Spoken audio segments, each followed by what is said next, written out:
Hi, my name's Barry Crampton. Just going to give you an update on my Citroen Ami stroke Rejection and how it's coming on. Again, I'd like to make it clear, I really don't want to reject it. So the crack doesn't seem to be getting any worse, which is a good thing. That's there. But on the outside, there seems to be more marks coming.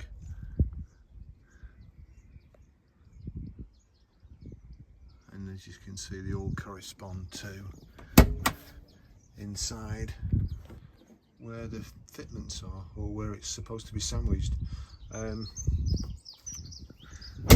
have noticed one thing, that this is the side I charge, or I park that against the office, and this side's in the sun all day. Now, when I came out to it the other day, it looked like the door was bowed, probably just from the heat from the sun. So whether that's causing it, I don't know, but we'll see. It's absolutely ideal for what I want it to do, and it's going to cause me a lot of trouble unravelling collaboration deals that I've arranged to start off with, but I put quite a lot of thought into it, to buying the vehicle in the first place, exactly what I wanted and exactly what I knew its shortfalls. I knew about the heating and the misting up problems. Just Citroen let me borrow a car when it was absolutely lashing down, and I could see what was going to happen then. And I think I can overcome those issues, so that's not a problem. The speed's not a problem. The last 3 weeks I've been going to and from work in this vehicle, and my average speed recorded by the car lock device I've got fitted is 15 miles an hour. Very rarely do you get to kind of top speed in the morning. All right, let's go. This guy was kind enough to stop for me. So yeah, so that's okay. There's only one stretch now which I have to come up home on, that's kind of a 50-mile-an-hour zone, and that's only because Preston have blocked the normal route off. Preston Council have blocked my normal route off, so that's kind of cut me up, and that's a bit. I mean, it's okay. It's only a few hundred yards, but even so, people are coming off the roundabout, and they don't want to be stuck behind you. Fair enough. Nothing I can do about that. So all that's good. I have a forum, and I've posted in the forum that I've rejected it. You know, the whole idea of the forum is to share ideas, to share problems, and to overcome and resolve things, resolve issues.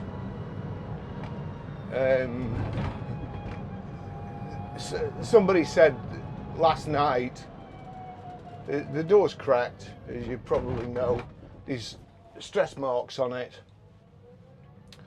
and there's stress marks all around the door frame. That's the bit I'm worried about. If they were going to replace the door, fine. I'd also be a bit worried about it being the same colour. You know, this has been out in the sun, the other one will have been in a factory. So I'm a bit worried about the door standing out to be a different colour completely, which you see on some cars that have been painted by a hooligan pretending to be a body shop guy. So that worries me.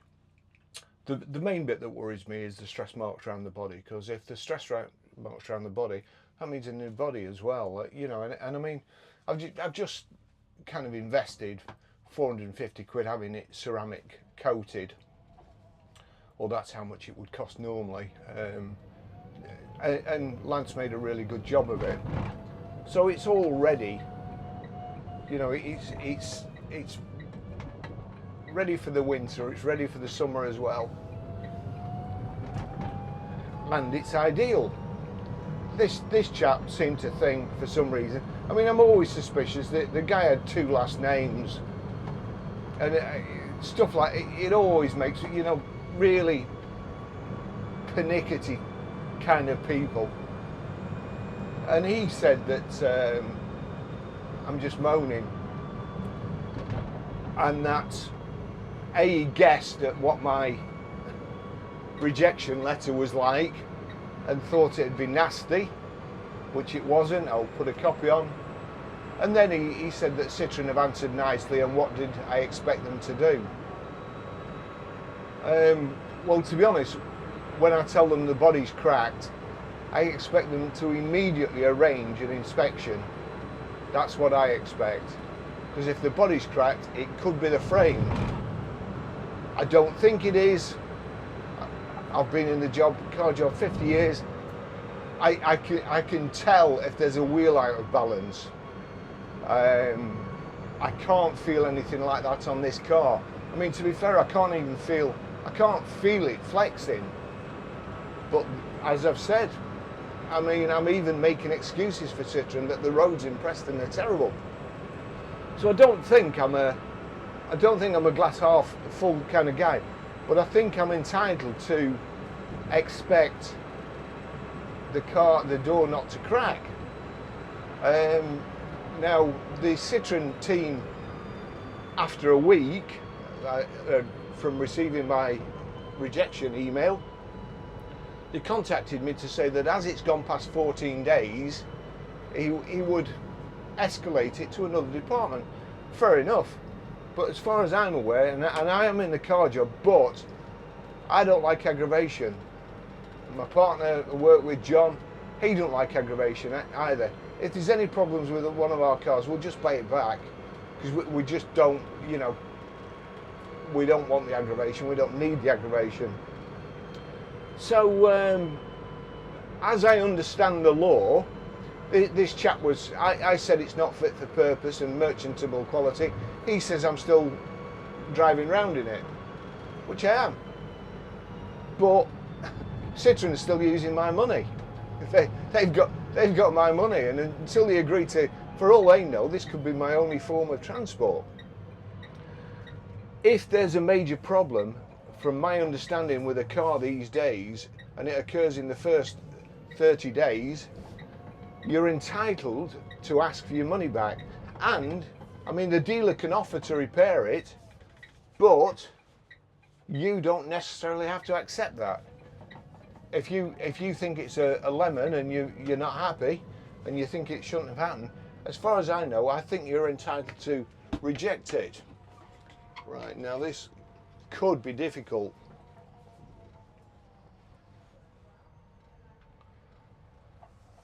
We're behind RS5 Joe in front of us.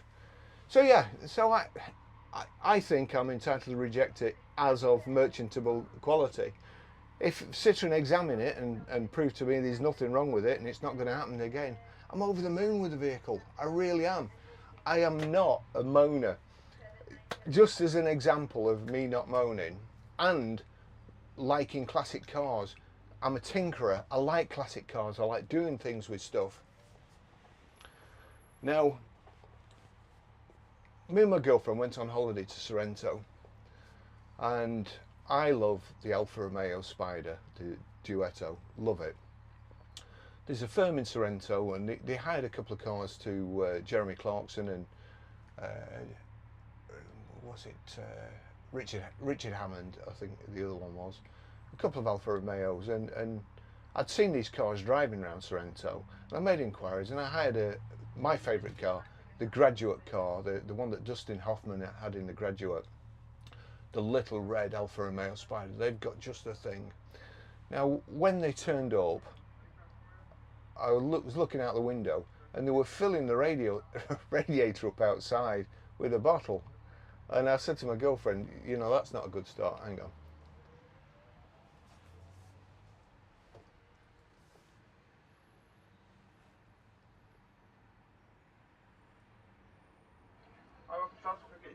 Hi, could I have a large extra shot cafe latte, blonde roast as well, and I have my own cup.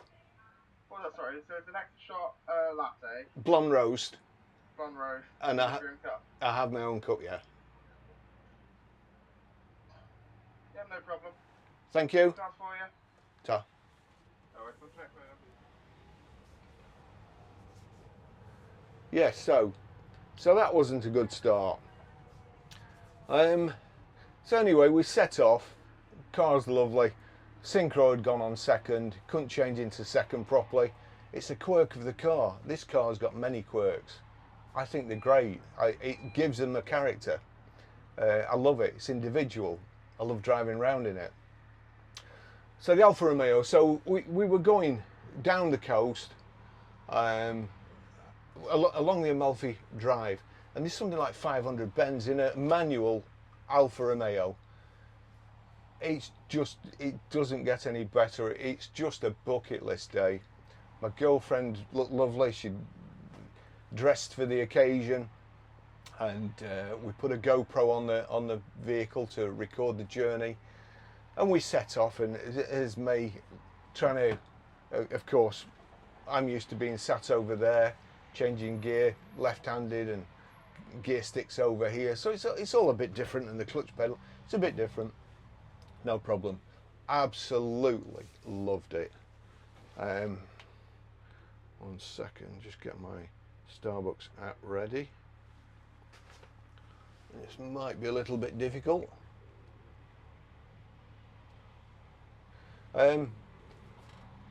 Anyway, we got to where we wanted to go, up the coast, and then we turned back. And just as we turned back, overheating, the warning light came on. So I stopped. I couldn't get the radiator cap off. I could see there was a slight leak, but I couldn't get the radiator cap off.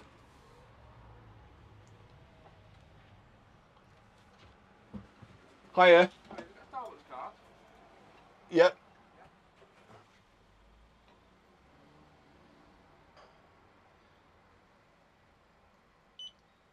Thank you.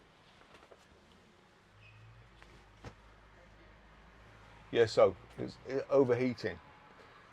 It was red hot, couldn't get the thing off, so we stopped and let it cool down, but I couldn't get any more water in the radiator. There was nothing in the car. We were in t-shirts, got nothing to put over the radiator cap, as I say, it was red hot. So we let it cool down, and I decided that rather than going back up the Amalfi Coast, up the drive, I would go along the motorway, but take it easy, because then you're getting more airflow through the car at the front, and you're not stuck behind traffic, you're not queued up in traffic, so it's getting a nice airflow. So that was my plan. It worked pretty good. However, brilliant. Thank you so much.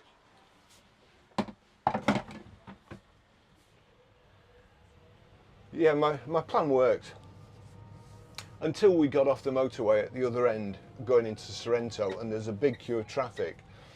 There's a big tunnel, long tunnel, and lots of traffic in the tunnel. It's quite warm in the tunnel. We're flying along in this Alfa Romeo, and then I just saw some smoke come out of the back, which wasn't a good sign. There's nowhere to pull up in the tunnel. Oops. And I knew that I had to keep going. We got to the end of the tunnel just, and there was a cafe which we pulled up at, and I rang the owner. The owner very, very kindly came out, and he brought us a Fiat. I mean, the MX-5 thing. I've forgotten what it's called. Fiat Abarth. So he brings us this Fiat Abarth, and they check the car. It has overheated, and you know, it wasn't really fit to carry on. So he gave us the Fiat Abarth. But I look back on that day with fondness. It was a great day. It was everything I expected to happen. It was an Alfa Romeo, it's quirky, it broke down, and I still look back on it and I smile. My girlfriend has a different view. My girlfriend, not kind of being a classic car person, thinks we went out, we broke down. Or that's what she was thinking at the time. But now, every time we look back on it, and every time we go past that cafe, we both laugh, you know, and it's imprinted in our brain. So I'm pretty sure I could have kicked off with the guy with the Alpha. It cost us 300 quid for the day. I'm sure I could have demanded my money back. I'm sure I could have left a nasty comment on his Google reviews or whatever. But it was my expectation. I would have been surprised if in any other outcome. This outcome surprises me. It shouldn't. No matter how much you don't like what I say, what you think of me, you cannot possibly think that a car, whoops, I noticed somebody else complains about that as well. You think you've put it in drive and you don't, but I think it's doing it too quickly. This is the marina at Preston, and the kind of the shopping outlet. I'm just deciding which way to go, really. I'm not going to go that way because, again, it's a 50-mile-an-hour limit. So, yeah, you know, if you're just looking for an argument in the forum, then it's not going to happen. If you're looking to discuss something or ask me a question, ask me why, what my feelings were, why I decided to send them a rejection letter, fair enough, but don't try and second guess me. I mean, I can only tell you what happened last night. I did try and explain to this chap that I didn't send them a shitty letter, and being a car dealer, I've been on the other end of angry customers. I didn't want that to be me, and I don't think it was. But the chap just kept coming back, and you're a half empty, I was right, you know. So if you've ever seen Indiana Jones and he's in the sword fight and he's battling away against these, I don't know, I'm not sure what I can call them. He's battling away against these other people, and all of a sudden the crowd parts and a big chap all dressed in black comes up, and he shows you his sword skills. He's whipping his sword around, and Indiana Jones just goes, takes a gun out and shoots him. That's what I do with people who are looking for an argument in the forum. I've got all the time in the day for you. I make the videos not to get aggravation, to try and inform people, to try and help people. It's not just my Citroen Ami. Every time we get a car in the garage, so many people, I know from customers, so many people struggle for to set the Bluetooth, to pair the phone, to get music playing through the Bluetooth system, to set the sat nav, and I take the time to do all those videos. I've had 30 million views. You know, I've got 29,000 subscribers. All in all, about 36,000 subscribers, and all in all, about 36 million views. I don't do it to have an argument. So that's my Citroen Ami rejection letter. I don't want to get rid of it. It's perfect. As I say, it's quirky. It's as fast. You see here now, it's Saturday today. Just Citroen's just there, and just Hyundai, where I got it from. They've been brilliant, absolutely brilliant. And I also now believe that the online debacle, the ordering online, which I think if you order online, I'm pretty sure you've got 30 days to reject anyway, but you know, it's not something I do. It's not like I've researched it. I've never needed to do it before. So I'm pretty sure that now Citroen have realised that online sales don't work. It's been a catastrophe for the customer and for poor old Willis in the Ami centre, who I would imagine, he only sounds young, but I would imagine he's got lots of grey hair now that he didn't have before the Ami was launched in the UK. So now you can go into your local dealer, and I think they have a special number, or perhaps even on the internet, to order a Citroen Ami for you and control the sale. That's the way to do it. Apart from that, honestly, the car brings a smile to my face. Petrol cars bring a smile to my face. EVs don't bring a smile to my face. This one does. I can actually thoroughly recommend it. I want one. I don't know how much or how I can make that clear. I'm not rejecting it for YouTube views, likes, sad face emojis, to be clever, to look smart, to get one over on Citroen. I don't know what reasons people think I could be rejecting it for. But I'm rejecting it because the body's cracked. That's the only reason. It's not too slow. The range is fine. I knew about the misting problem, and I have got the Webasto heater which will be fitted, and I will sort it. I've changed my mind on a few other things.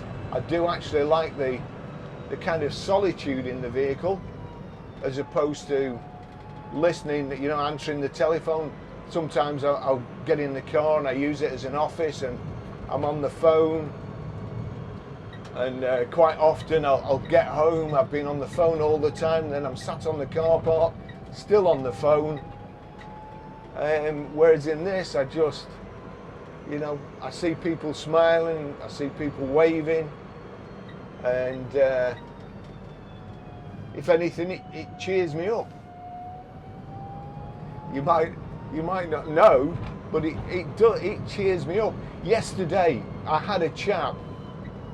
We have a chap goes by, and he has a disability scooter, and he's done it up. He's got ape-hanger handlebars on it. He's got fake exhausts on it. He's got his own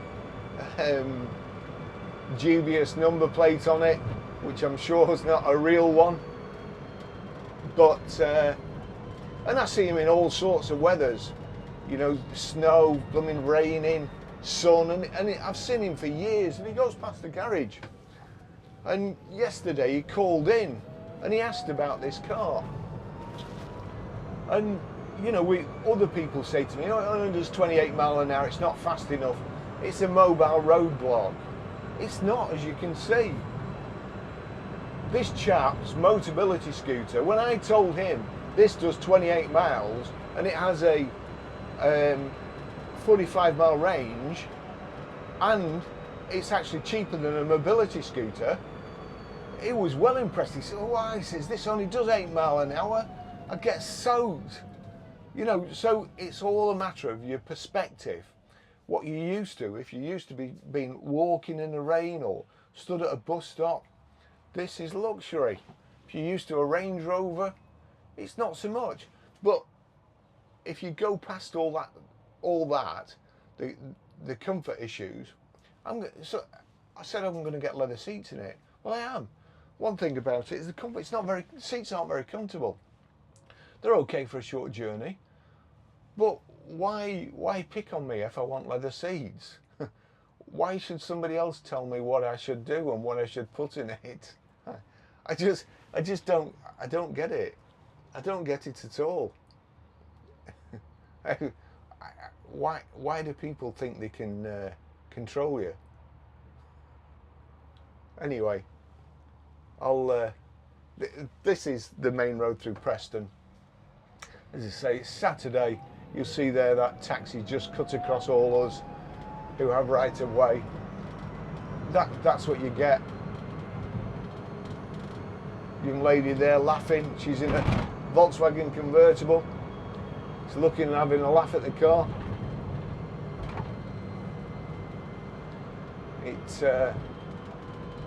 It makes a lot of people's day. Everybody, you know, we've got a forecourt full of Range Rovers, Jags, BMs, Mercs, Audis, and the one thing that people look at on our forecourt is this: nobody ever stops anymore. It's all done on the internet. People who are walking past stop and look at this and come in. I can hear something somewhere. Oh yeah, siren here.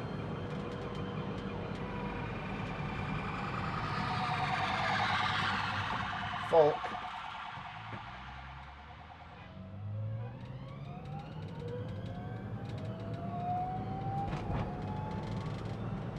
I was expecting him to pull over, not just stop there. Still,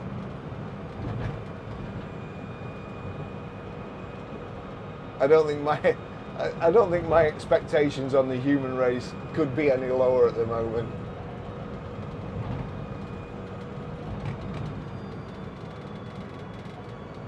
That's my coffee rattling away, by the way. So, I mean, I hope you largely, overall, I hope you enjoy these videos, and I don't know what else to say really. I'm certainly not, because if you've looked in the forums, I stopped going on the other forums because people were calling the Citroen Ami. However, I thought they were calling them not for a genuine reason, not for a, you know, they were calling them for calling them sake, and stuff that you were already aware of. I've seen somebody else this week, and in fact the chap actually, Doug from I think it's What's Going On in Doug's Shed, which is a good channel, and me and Mon Ami, Tim's checked his doors, he's no sign of anything. Hayley, she's had no sign of anything, otherwise she would have contacted me. And none of the rest have had this problem. There's just me had this problem. Been a couple of Doug's had a top mounting go, a bearing on the suspension go, and I think a couple of others have had that sort of stuff. Belt squeals, rubber belts, they expand. It's nothing new there. So, apart from that, I'm quite happy. So, thanks for watching. I hope that's explained the situation at the moment. I hope you'll like and subscribe and join the forum. I've seen quite a few people. Tim's just done a video about 3D printing, you know, printing one of these, and these are 3D printed. These are from n3d.it. All the fasteners for the roof blind, 3D printed. So somebody else has made a fuse box, I think, and a live supply. All good stuff, all good stuff. So again, thanks for watching. Don't let me put you off buying it. I'm only trying to tell you what to look out for. Catch it early, if that's it. If you do see these stress marks, get down the Citroen dealer, make sure it's not the chassis, this tubular frame, and happy motoring. So thanks for watching. See you in the next video. Over and out.